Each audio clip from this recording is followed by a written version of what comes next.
Trump, ça vous passionne, Gauthier Lebret, il paraît. Il paraît qu'à chaque fois que vous faites votre émission, il y a Donald Trump qui fait un discours au beau milieu. Je pense qu'il y a une volonté de parasitage. Oui, je pense qu'il veut votre place dans 100% politique. Écoutons Donald Trump. Alors, parce que Louis me faisait remarquer il continue à hausser les droits de douane sur la Chine. Là, on en est à 145%. Exactement. On était à 125 à la mi-journée. C'est qui veut gagner des droits de douane, en fait, cette histoire. La conséquence, c'est que depuis 3 jours... les échanges sont quasiment interrompus entre l'Amérique et la Chine, et donc il y a des conséquences. D'abord, on écoute Donald Trump qui explique pourquoi il a fait volte-face. On peut avoir un accord commercial avec tout le monde, y compris la Chine. Ce seront des accords loyaux, c'est tout ce que je demande. Ce seront des accords équitables pour tout le monde. Les accords n'étaient pas équitables. Ils nous vidaient notre énergie et nous avons près de 13 milliards de dettes. Et le monde entier a profité de nous pendant des décennies. Voilà pour Donald Trump. Alors tout le monde dit, est-ce que c'est une stratégie, pas une stratégie, Catherine, est-ce que c'est une politique à courte vue ou est-ce qu'au contraire tout était très planifié? Difficile de le savoir avec le président américain. Celui qui était le grand inspirateur, qui s'appelait Peter Navarro et qui avait trouvé la clé pour calculer les taxations, mais là, il est éliminé. D'ailleurs, il était injurié par Elon Musk en disant que c'était un idiot terrible. Et là, il a disparu. Donc, il s'est quand même passé quelque chose. Il y a sûrement des gens, des banquiers, des amis sont venus lui dire que ça se passerait peut-être mal pour les Alliés, mais peut-être aussi mal pour l'Amérique. Et là, le président a dit, il fallait du courage pour faire ce que j'ai fait. Personne d'autre l'aurait fait. Et Scott Bessent, je ne sais plus comment au Trésor, a dit, ah oui, il a attendu longtemps, il a eu du courage. Mais il l'a fait. Mais il l'a fait, voilà, et c'est très bien. Donc, il l'a fait, c'est un revirement. Alors, il y a quand même un problème, c'est qu'il avait aussi envoyé un tweet à ses amis pour leur dire c'est le moment d'acheter. Alors, il y a quand même les démocrates...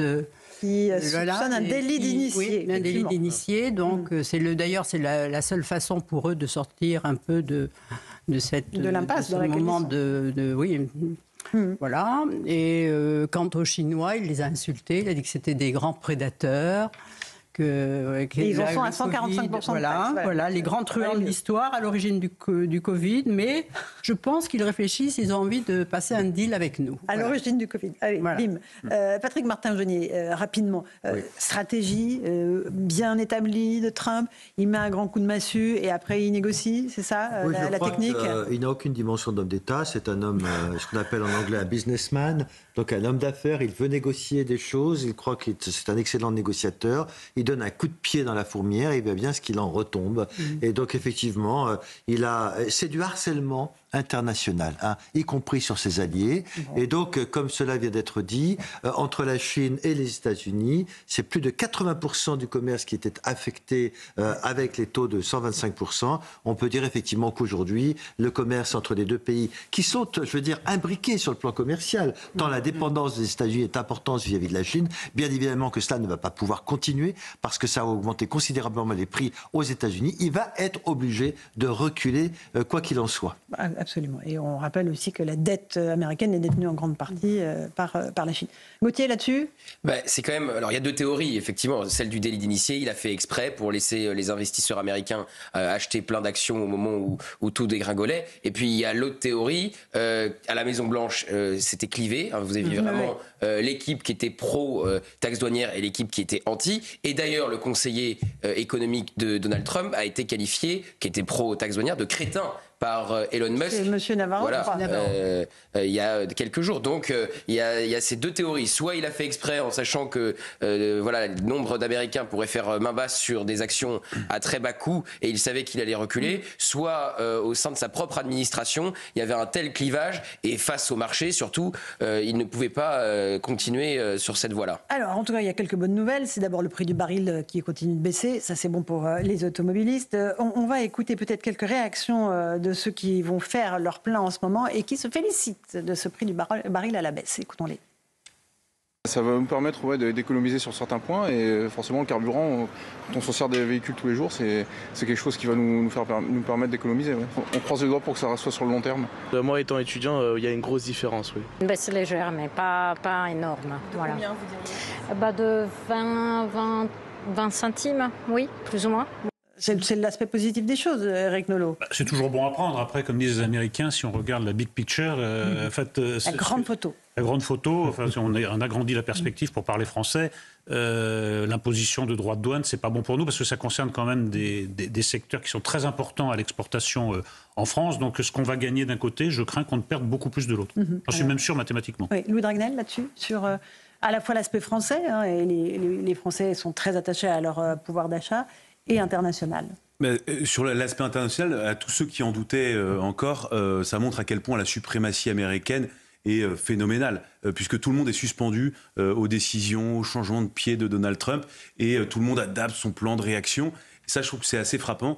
Et le deuxième élément, c'est aussi que, je vois notamment au niveau européen, tout le monde se remet en question. Ça a un impact aussi sur les alliances politiques. Est-ce que les Italiens vont négocier tout seuls avec Donald Trump? Est-ce que véritablement l'Union européenne est capable de répondre, de riposter de manière unie et cohérente? Et donc, pour l'instant, voilà, il y a eu quelques mesures qui ont été décidées. On ne sait absolument pas ce qui se passera à l'issue des 90 jours. Donald Trump a suspendu, l'Union européenne a aussi suspendu les mesures de rétorsion. Mais on voit bien à quel point, voilà, on est extrêmement dépendant. Et puis, dans tous les pays européens, tout le monde se demande est-ce que véritablement ça va être la fin de la mondialisation, comme le dit l'équivalent du ministre de l'économie américain, ou est-ce que ce sont des gesticulations et avant un retour à la normale, comme la situation existait il y a encore 2 ans? Oui, et puis si on dézoome un peu, on se rend compte, encore une fois, que c'est une stratégie de négociation qui est assez récurrente finalement chez Donald Trump, c'est-à-dire qu'il va lancer 10 idées grandiloquentes, mais il y en a 9 qui vont finir à la poubelle.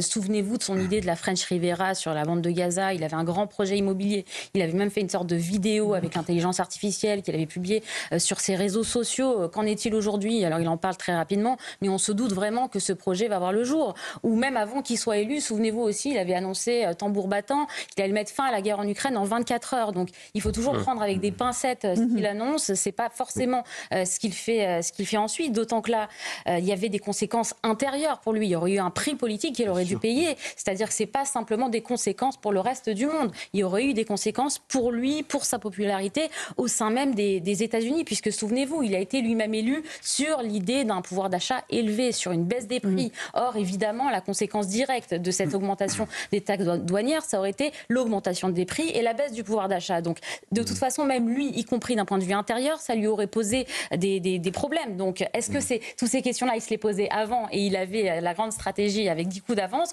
ou est-ce qu'il se les posait après? C'est toute la question. Oui, il paraît qu'il a été extrêmement surpris également par les taxes douanières que voulait imposer l'Union européenne, qui ont été décidées hier, parce que c'était un paquet d'environ 23 à 25 milliards de dollars, mais dont la moitié, une bonne moitié, vise essentiellement les produits des États américains, où sont élus les partisans de Trump. Et il paraît qu'il a été extrêmement surpris de cela. Le sénateur Ted Cruz, le sénateur Ted Cruz... C'est pas étonnant qu'il soit surpris. Non mais je veux dire par là que il ne s'attendait pas. Je me dis, il s'attendait à ce que personne ne réagisse. Oui, il a dit personne ne va riposter. Il s'attendait à ce que personne ne riposte. Et l'Union européenne, pour fois, hormis M. Orban, a décidé à l'unanimité d'imposer ces sanctions avec exécution immédiate au 15 avril. Et après, et donc ça visait essentiellement les États américains. Le sénateur Ted Cruz, qui est quand même républicain, lui a prévenu Trump en disant que s'il continuait, ce serait un risque de récession et qu'une augmentation des prix et que les prochaines midterms, les élections de mi-mandat qui arrivent très vite, seraient un véritable, je le cite, bain de sang pour les républicains. Donc ça a dû tempérer. Il n'est pas complètement fou, il a compris qu'il y avait de grands risques pour lui, avec une véritable crise financière qui pourrait arriver. Catherine, dernier mot là-dessus. Oui, mais surtout, lorsqu'il a été élu, après avoir dit qu'on lui avait volé son élection 4 ans plus tôt, il a beaucoup travaillé, il était en meeting et en campagne pendant 4 ans, et ceux qui admiraient sa vitalité, son sens politique, même si c'est pas un intellectuel, il a quand même réussi, il a éliminé tous ses candidats. On s'est dit, il a travaillé, il a réfléchi, et maintenant il est au point. Il l'était pas il y a 8 ans, mais là maintenant il est au point. Et quand il est arrivé, en annonçant que vraiment c'était une bénédiction pour l'Amérique, franchement que c'était la prospérité, le bonheur, on attendait, puis on s'aperçoit que finalement il agit comme dans un western, c'est-à-dire on tire d'abord et puis après on dit qu'est-ce que vous voulez. Et puis s'il y a encore des vivants autour de lui. Donc c'est ça l'Amérique. Et donc ce qu'il est en train de perdre, c'est la confiance. Moi, je crois que les Allemands viennent de sortir l'or d'Amérique, vous voyez, et c'est quelqu'un en qui on ne peut pas faire confiance. Alors, de toute façon, là, il sera toujours l'empereur d'Amérique pendant 4 ans, enfin jusqu'au le roi. Mais quand même, changer comme ça, sans jamais reconnaître ses torts, j'étais tout à fait d'accord avec ce que vous disiez de lui. C'est quand même quelqu'un qui est... je veux dire, c'est sûrement un peu cinglé, quoi. Moi, je pense qu'il y a une stratégie qui est très claire, très, très établie, et qu'il a mise au point depuis longtemps. Moi, je pense qu'il a une stratégie, qu'il l'a développée pendant sa campagne, qu'il a eu largement le temps de l'éprouver avec ses équipes. Il recule déjà. C'était peut-être un élément de la stratégie. C'est un temps dans la négociation. Il devait résoudre la guerre en Ukraine. Regardons sur le long terme. Oui, la campagne. Regardons sur le... Exactement. Regardons le long terme. Voilà. Et il n'oublie pas les midterms. Non, il a dit quand même qu'il y avait une chose, c'est que les œufs, le prix des œufs avait baissé, mais pour une bonne raison, c'est que les élevages américains ont été tués par la grippe aviaire et qu'il y avait plus de... Donc il les a importés, maintenant il y a des œufs qui... Voilà. Mais c'est pas... Vous voyez ? Mais allez, Gauthier. Oui, juste parce que vous parliez à raison des midterms, je rappelle que Donald Trump a promis, en raison de ses taxes douanières, une baisse massive des impôts sur les entreprises et sur les ménages américains, qu'il ne pourra pas financer s'il ne met pas en place ces taxes douanières. Donc même pour son électorat, leur avoir promis une baisse massive d'impôts qui ne verra peut-être pas le jour, ça peut être dangereux en vue des midterms. Et nous, on a notre ministre de l'économie, M. Lombard, qui a promis qu'il n'y aurait pas de hausse d'impôts. On est rassurés. Oui, ils les ont déjà augmentés lors du précédent budget. J'attendais de vous voir sortir de votre boîte. Il n'a pas annoncé une baisse de la dépense publique aussi, par hasard De 5 milliards. 5 milliards. Mais si. On ne sait pas encore très bien comment. Oui. Oui, il n'y a jamais des pistes très claires sur la baisse de la dépense publique. Toujours très 5 flou. milliards sur 3 000 milliards de dettes. Et quand c'est flou, allez, petite pause. On se retrouve dans un instant dans Punchline sur CNews et sur Europe 1.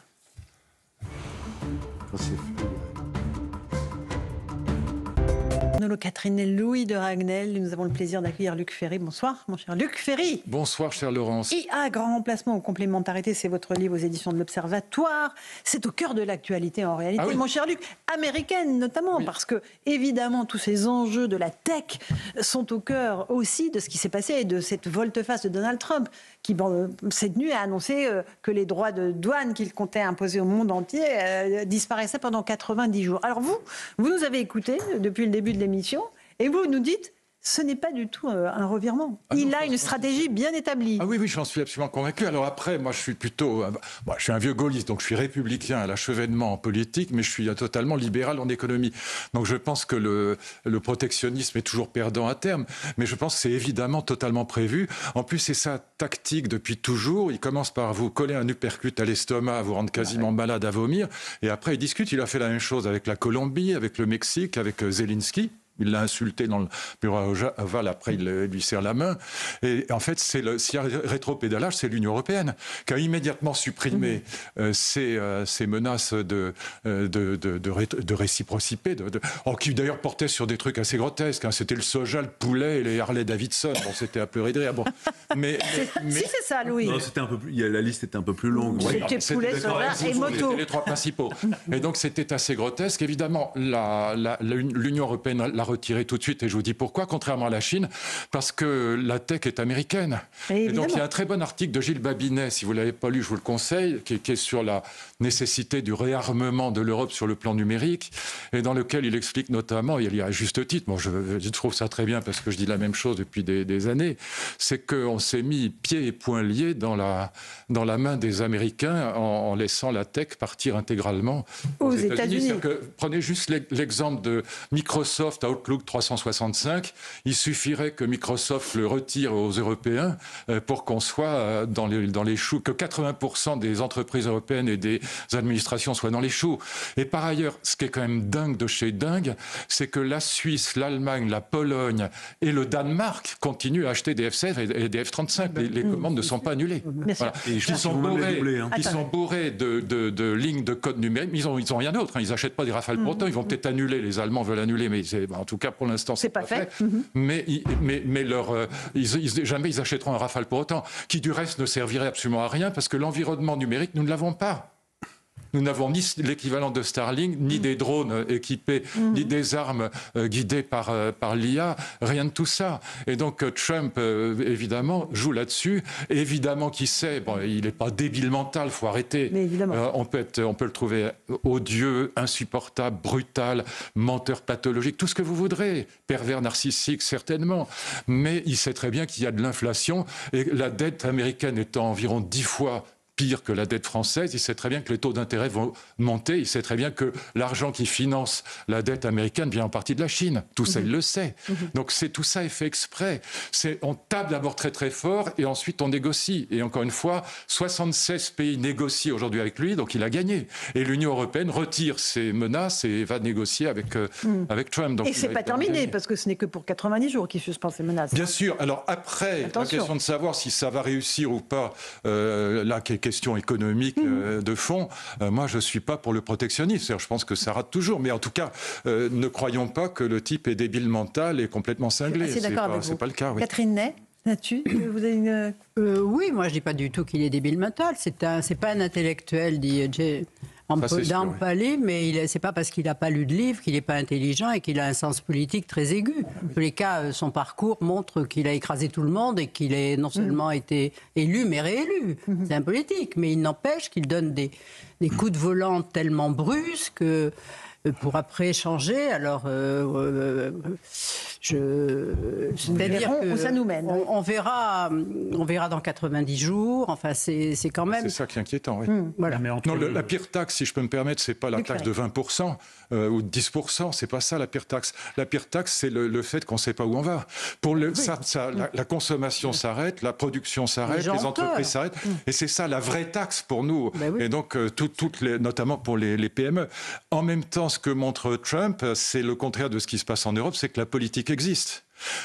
Qu'est-ce qui se passe en Europe ? Les Français ne pensent pas, c'est pas le poujadisme des années 50, on ne pense pas que les hommes politiques sont des pourris, ce qui du reste n'est pas vrai, c'est assez largement fini, il y a toujours des blaireaux, mais enfin globalement c'est un néo-poujadisme. Le sentiment le plus profond d'une majorité de Français, c'est que la politique ne sert à rien. Et là, Trump nous donne une leçon, encore une fois, on peut trouver ça détestable, on peut trouver qu'à terme, moi je suis un libéral, donc à terme ça ne marchera pas. Mais il nous donne une leçon. Lui, il fait exister la politique. Est-ce que vous croyez... Nous, on n'est même pas foutus de faire une réforme des retraites en 6 ans, en 7 ans. Voilà. Et on est encore en train de discuter dans un conclave si on va faire une réforme des retraites à 62, à 64 ou à 60 ans, alors que la moyenne européenne des 10 pays comparables est à 67 ans. Et on n'est pas foutus de faire une réforme qui tienne debout. Ni dans l'éducation, ni dans l'économie, ni dans le budget. Voilà, on a 3 milliards d'euros de dette pour rien. Voilà. Et donc, ce que Trump montre, c'est que la politique peut exister. Alors, évidemment, c'est très brutal. Mais au moins, ça prouve quelque chose, c'est que ça peut, ça peut marcher. Bien optimiste. Éric optimiste, non, je m'en fous. Hein. Réaliste. Je n'ai pas d'intérêt dans l'affaire. Hein. Il me semble qu'entre le crétin et le génial joueur d'échecs qui prévoit 10 coups à l'avance, il y a des hypothèses intermédiaires. Par exemple, celle des visiteurs... c'est la mienne, c'est intermédiaire, moi. Celle des visiteurs du soir qui lui expliquerait qu'il y a peut-être des conséquences un peu imprévisibles. Non, c'est faux, ça. Et deuxièmement, vous nous dites la politique peut quelque chose. Mais où sont les résultats ? Écoutez, il avait promis sur l'immigration, vous avez vu les chiffres ? Non, mais je vous parle globalement. Les chiffres. On s'est demandé à Retailleau l'équivalent. Non, mais l'immigration, il avait promis que ce serait des centaines de milliers de personnes expulsées. Les statistiques sont très en dessous. Sur le dossier ukrainien, il est bien embourbé avec le camarade Poutine qui est en train de le rouler dans la farine. Nous, on est brillants, oui. Quant à ça, en effet, on en est à attendre 90 jours. Vous dites la politique peut quelque chose. Pour l'instant, on n'a pas les résultats, admettez-le. Ça fait 48 heures, enfin... 48, je vous parle de choses Éric, globales. vous blaguez, là. Il vient d'arriver, il n'est même pas encore président. Il vient d'arriver, vous dites, mais où sont les résultats ?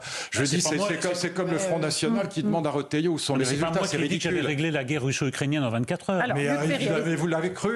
Non, mais évidemment pas. C'est une formule. Vous savez, je vais vous dire un truc. Vous savez, il y a un livre qui est très connu dans l'histoire du monde, ça s'appelle Les 1001 nuits. Mais il n'y a pas 1001 nuits dans les 1001 nuits. Il n'y en a même pas 50. C'est une formule, évidemment. Et je ne suis pas trumpiste. Le mec est détestable. C'est un menteur pathologique. C'est un pervers narcissique. Il est tout ce que vous voudrez. Et je ne voterai pas pour lui. C'est pas ça. Mais simplement, prendre les gens pour des cons n'est pas une bonne politique parce qu'on sous-estime le problème. Et si l'Union européenne ne peut pas répondre, c'est parce qu'elle n'est pas souveraine en matière de technologie. Est-ce qu'en France, on est dans la même incapacité, Luc Ferry, est-ce que dans la France, on a la même incapacité politique? Ah oui, nous on est dans l'impuissance. Nous on est dans l'immobilisme, l'impuissance publique totale, oui. Et c'est l'impuissance publique qui est invraisemblable même. Et encore une fois, je pense que les Français le perçoivent. Alors je dis pas que Trump est génial ni que ça va marcher. Encore une fois, je suis un libéral et je pense qu'à terme ça marchera pas. Donc je vais être clair. Je dis simplement, mais à moyen terme ça marchera évidemment, c'est inévitable. Son projet c'est de baisser le prix du dollar pour favoriser les exportations, ça c'est jouable. Et puis c'est d'essayer de relocaliser. Mais bien sûr. Et on a dit il va y avoir un crack. Non, il n'y a pas de crack, tout ça est faux. Voilà. Donc je suis absolument pas trumpiste, c'est pas le problème. Mais il faut arrêter de prendre le type est milliardaire, il est président des États-Unis et c'est pas intégralement pour rien qu'il est arrivé là. Et c'est évidemment un politique très habile. Voilà. Donc il n'est pas totalement débile ni totalement fou, c'est tout ce que je dis. Voilà. Okay. Donc on aurait intérêt à y réfléchir et peut-être arrêter d'acheter des F-35 et des F-16. Ouais. Luc Ferry, Louis de Ragnel, une question. C'est-à-dire que tout le monde est sidéré par ce qui est en train de se passer. Ouais. Non, mais il y a une sidération. Vous êtes sidéré. D'ailleurs, la manière. Je le trouve abominable. Ouais. Oui, mais vous pouvez le trouver abominable et tout en étant sidéré par l'ampleur de pas du tout, mais absolument pas. Il y a une question que se pose beaucoup de Français. Non, je dis que c'est pas un con, c'est tout. Je pense que. Mais moi, je suis d'accord avec vous sur le fait. Ah oui, mais j'entends que ça sur tous les plateaux. J'avais juste une question à vous poser. Il y a beaucoup de Français qui se demandent, mais qu'est-ce qu'on devrait faire ? Qu'est-ce qu'on devrait faire ? Mais qu'est-ce qu'on devrait faire ? C'est exactement ce que. Alors, ça dépend s'ils pensent à leur argent, à leur épargne. Là, on pense aux pays d'abord et ensuite aux individus. Alors, pour l'instant, ce qui se passe, moi, je peux vous le dire, parce que, comme vous, j'ai beaucoup d'amis qui sont chefs d'entreprise, PME, etc. Pour l'instant, la catastrophe, c'est pour les PME. C'est-à-dire que la consommation, comme pendant la Covid, la consommation est arrêtée. Et donc, les chefs d'entreprise attendent. Et quant aux petits ménages, c'est pareil. Les gens qui ont un peu d'assurance vie, voilà, pas besoin d'avoir des tonnes d'actions. Ils gardent tout ça parce qu'ils savent pas quoi en faire, ils savent pas, il faut pas se précipiter, donc ils savent pas, donc du coup ils dépensent pas et du coup la situation économique est encore plus dramatique que prévu. D'ailleurs c'est pour ça que même là le gars qui est ministre de l'économie, j'oublie toujours son nom, là qui vient de la gauche, a dit qu'il allait Monsieur Lombard. Oui, voilà. Et il va passer. Oui, écoutez, franchement. Il va passer de 9 à 7, voilà, pour la prévision de croissance. Et en vérité, ce sera probablement 6. Voilà, 0,9 à, oui, bien sûr, 0,9 à 0,7 et ce sera 0,5. Voilà, donc je parle un peu vite, mais tout ça est évident. Voilà, c'est parce que, pardon, mais j'entends tellement, et pas du tout ici, pardon, encore une fois. Non, mais Luc, vous êtes... On est à CNews, là, on n'est pas... mais c'est vrai que c'est quand même inquiétant d'entendre autant de conneries aussi massive, au lieu d'essayer de comprendre ce que ce type a en tête, voilà, et de comprendre pourquoi on n'est pas capable de réagir. Parce qu'on n'a pas la tech. Les Chinois peuvent réagir parce qu'ils ont les messageries et l'IA chinoise largement équivalentes à d'abord les messageries, ils n'utilisent pas beaucoup, mais largement équivalentes aux États-Unis. Nous, on n'a rien. C'est-à-dire que ce soit les messageries mail, que ce soit l'IA, que ce soit les réseaux sociaux, que ce soit toute l'industrie, que ce soit les armes. Les métaux. Et nous, on va racheter 800 milliards sur les armes. Mais si on n'a pas l'environnement numérique, ça ne sert à rien. On va racheter des canons César, des Rafales et des chars, mais ça sert strictement à rien. Si on n'a pas Starlink ou l'équivalent, et si on n'a pas des armes autopilotées, mais ça sert à rien. Non, ça sert à rien. Mais si, à rien. Non, pas mais sans ça, non, à rien, zéro. Mais je dis à zéro. C'est-à-dire tant que vous n'aurez pas l'environnement numérique, ça ne sert à rien. Non, mais qu'est-ce qu'il faut faire pour créer un géant numérique européen ? On peut créer un géant numérique européen ? Alors, je vous donne, parce que Mistral AI, j'ai beaucoup de respect pour Arthur Mensch, qui est un gamin un polytechnicien qui a 30 ans et qui est un gamin génial. Bon, il ne s'agit pas de critiquer Mistral AI, je trouve ça formidable. Xavier Niel a dit avant-hier qu'il allait mettre 100 millions d'euros sur Mistral AI. Voilà, je regardais Llama qui est sorti il y a 3 jours, donc l'IA générative de Meta, donc qui est apparemment la plus performante du monde aujourd'hui, encore plus performante que ChatGPT. Pour fabriquer ça, ils ont mis 20 milliards. Ils n'ont pas mis 100 millions d'euros. Voilà, et donc